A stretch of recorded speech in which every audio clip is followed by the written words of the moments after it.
Hello guys, आता next video आपला कारक प्रकरणम याच्यावर असणार आहे. कारक प्रकरणम according to NCSM syllabus 15 marks cover करतात आणि जर आपल्याला कारक प्रकरणम एकदम छान समजायला पाहिजे तर बेसिक्स आहेत. देव, वण आणि माला हे शब्द येणं गरजेचे आहे आणि हे बेसिक शब्द आहे, सगळ्यांना लर्नच असतात. शब्दरूपाणीमध्ये तरीही मी सांगेल, पण जर आपल्याला कारक प्रकरण शिकायचे आहे तर देव, वण, माला येणं गरजेचं आहे. ठीक आहे. आपल्याला कारक प्रकरणांवरून क्वेश्चन कोण्या प्रकारे येतात तर एक तर आपल्याला एक सेंटेन्स देऊन असतं, त्याच्यामध्ये आपल्याला विभक्ती आणि कारक शोधायला लावतात. दुसरं आपल्याला सेंटेन्स कन्स्ट्रक्ट करायला लावतात आणि तिसरं आपल्याला सेंटेन्स ट्रान्सलेशन, जसं इंग्लिश देऊन असेल तर आपल्याला संस्कृतमध्ये ट्रान्सलेट करायला लावतात आणि संस्कृत देऊन असेल तर आपल्याला इंग्लिशमध्ये ट्रान्सलेट करायला लावतात. ठीक आहे. आता कारक प्रकरणम जेव्हा आपण शिकतो तेव्हा बेसिक्स देव, वन, माला शब्द करणं गरजेचं आहे. आता कारक म्हणजे काय? कारक म्हणजेच वाक्यातील नामाचा किंवा सर्वनामाचा क्रियापदाशी जो संबंध असतो त्याला कारक असे म्हणतो. ठीक आहे. कशातील संबंध? नामाचा आणि सर्वनामाचा. नाम म्हणजे नाउन्सचा आणि सर्वनामाचा जो क्रियापदाशी संबंध असतो त्याला कारक असे म्हणतात. बघा, इथे 6 जरी मी सांगितलं, पाणिनीय व्याकरणानुसार एकूण 6 कारक आहेत.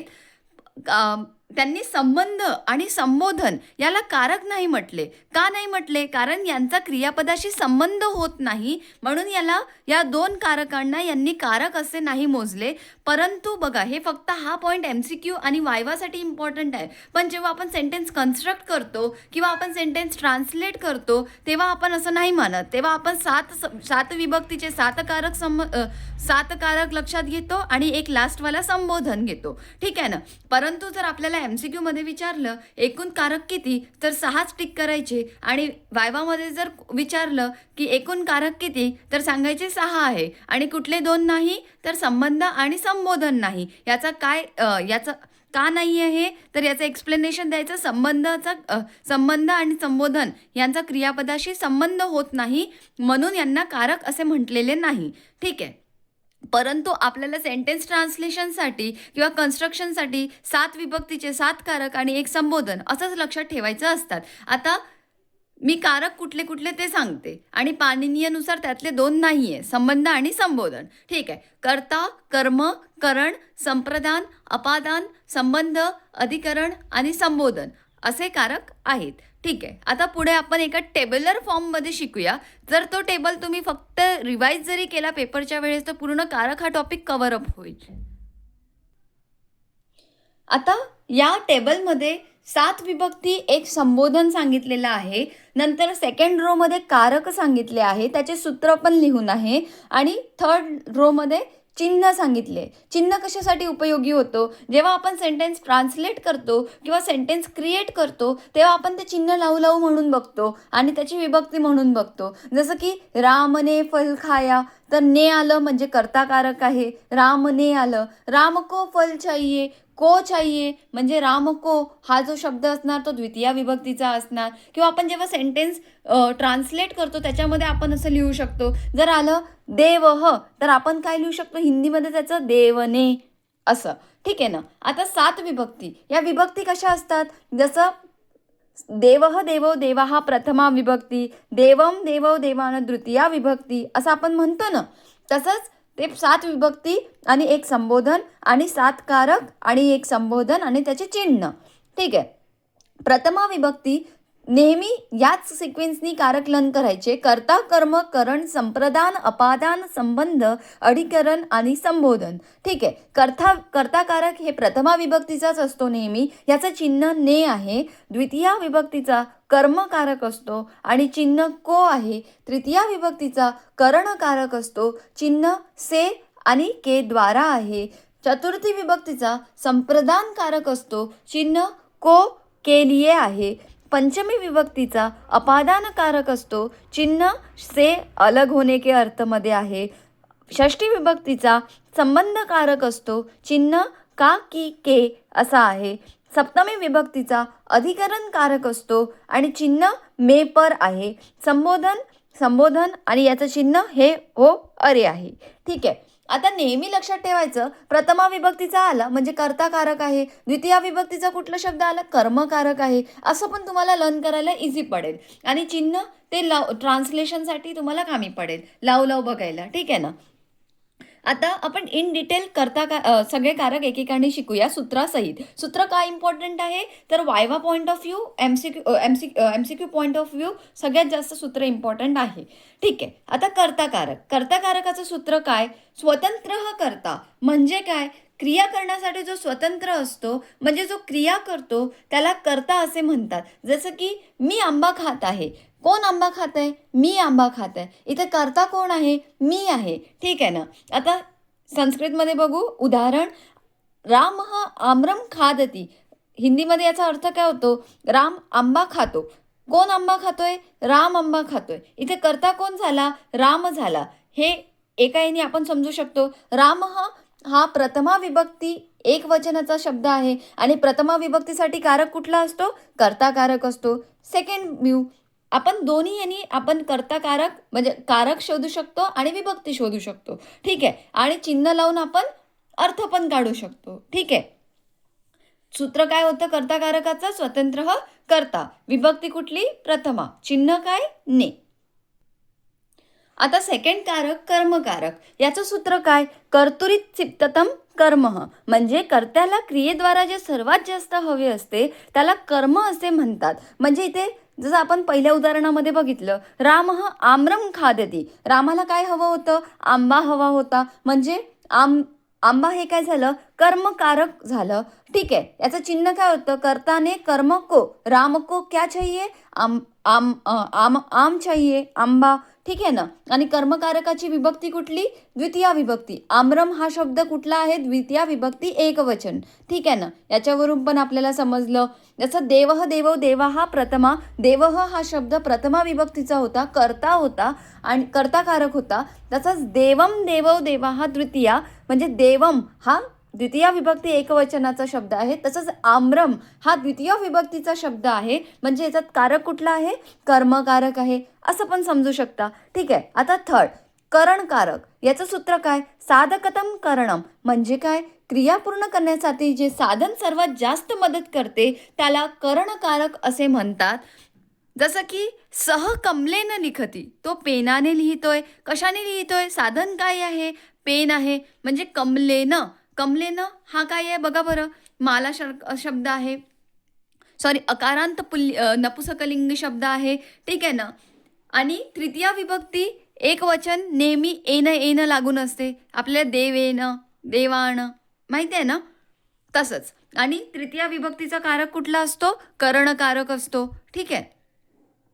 या असं पण समजता येतं आणि चिन्ह लावून पण समजता येतं आणि सूत्र या तीनच गोष्टी असतात कारकामध्ये तरी. ठीक आहे ना. सूत्र काय आहे? साधकतम करणम.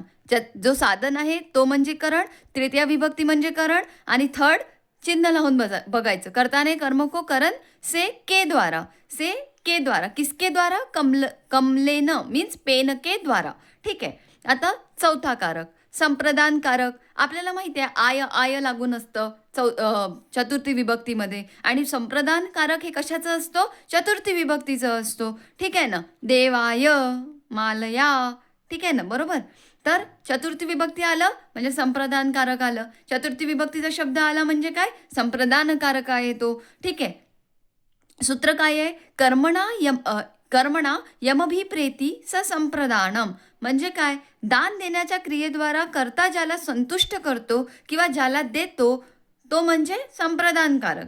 ज्याला दान दिला जातो तो म्हणजे संप्रदानकारक असं पण समजू शकता सूत्राद्वारे. सेकंड पद्धत काय आहे आपली? चिन्ह लावून पण बघतो आपण. पहिले आपण एक्झाम्पल घेऊ मग चिन्ह लावून बघू आणि त्याची विभक्तीमध्ये पण बघू. ठीक आहे. नृपः विप्राय गाम ददाती. नृपः म्हणजे राजा, विप्राय म्हणजे ब्राह्मणाला आणि गाम म्हणजे गाय. ठीक आहे. नृपः विप्राय गाम ददाती म्हणजे काय? राजा ब्राह्मणाला गाय देतो आहे. कोणाला देतो आहे? ब्राह्मणाला देतो आहे. विप्राय मी म्हटलं ना आय लागतं मागे चतुर्थी विभक्तीच्या आणि चतुर्थी विभक्ती कशाची असते? संप्रदानकारकाची असते. म्हणजे इथे या सेंटेन्समध्ये संप्रदानकारक कुठला आहे? विप्राय आहे. पहिला पद्धत झाली समजायची. दुसरी पद्धत आपण सेंटेन्सला चिन्ह लावून बघणार. जसं की संप्रदानाचं चिन्ह काय आहे? कर्ताने कर्म को करण से के द्वारा संप्रदान के लिए. किसके लिए? ब्राह्मण के लिए.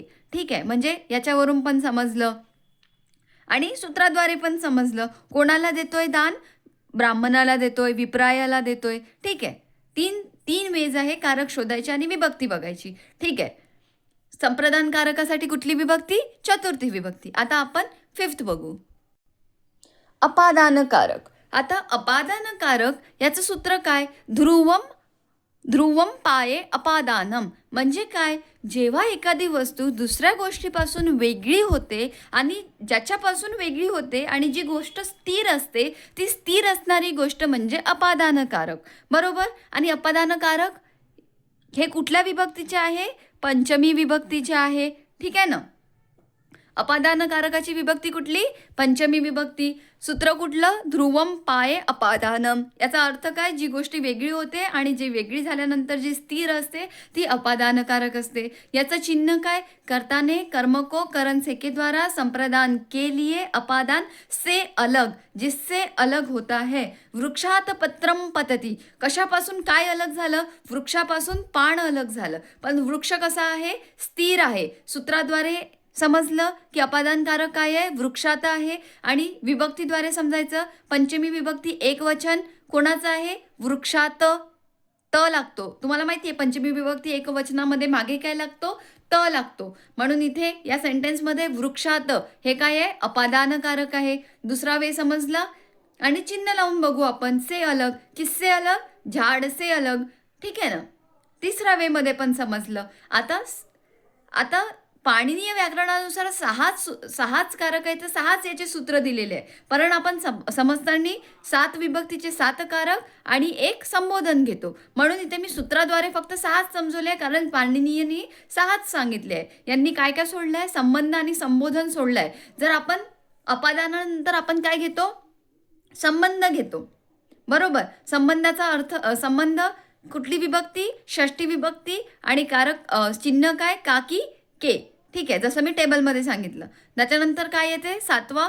या 6व्याच्या जागेवर 7 लक्षात ठेवायचं. अधिकरण कारक. ठीक आहे, अधिकरण कारक याची विभक्ती कुठली? सप्तमी विभक्ती. आणि चिन्ह काय? अधिकरण मे पर याचं चिन्ह आहे. आणि विभक्ती कुठली? सप्तमी विभक्ती. याच्यामध्ये डायरेक्ट 6th का लिहिलं मी सांगितलं. पाणिनीयांनी 6च कारक सांगितले, 6च सूत्र सांगितले आहे म्हणून लिहिलं आहे. परंतु टेबलमध्ये मी 7 कारक दिले, एक संबोधन दिलं आहे, तसंच लक्षात ठेवायचं. ठीक आहे ना. अधिकरण कारक सूत्र काय? आधारो अधिकारणम. ठीक आहे, म्हणजे काय? क्रियेचा जो आधार असतो, जसं की जागा झालं, वेळ झालं, त्याला काय म्हणणार? अधिकरण कारक म्हणणार. विभक्ती कुठली? सप्तमी विभक्ती. खगाहा वृक्षे वसंती. या सेंटेन्समध्ये वृक्षे हे सप्तमी विभक्ती एकवचनाचा शब्द आहे. म्हणजे काय झालं? अधिकरण कारक झालं. पहिला वे झाला समजायचा. दुसरा वे काय असतो आपला समजायचा? सूत्राद्वारे.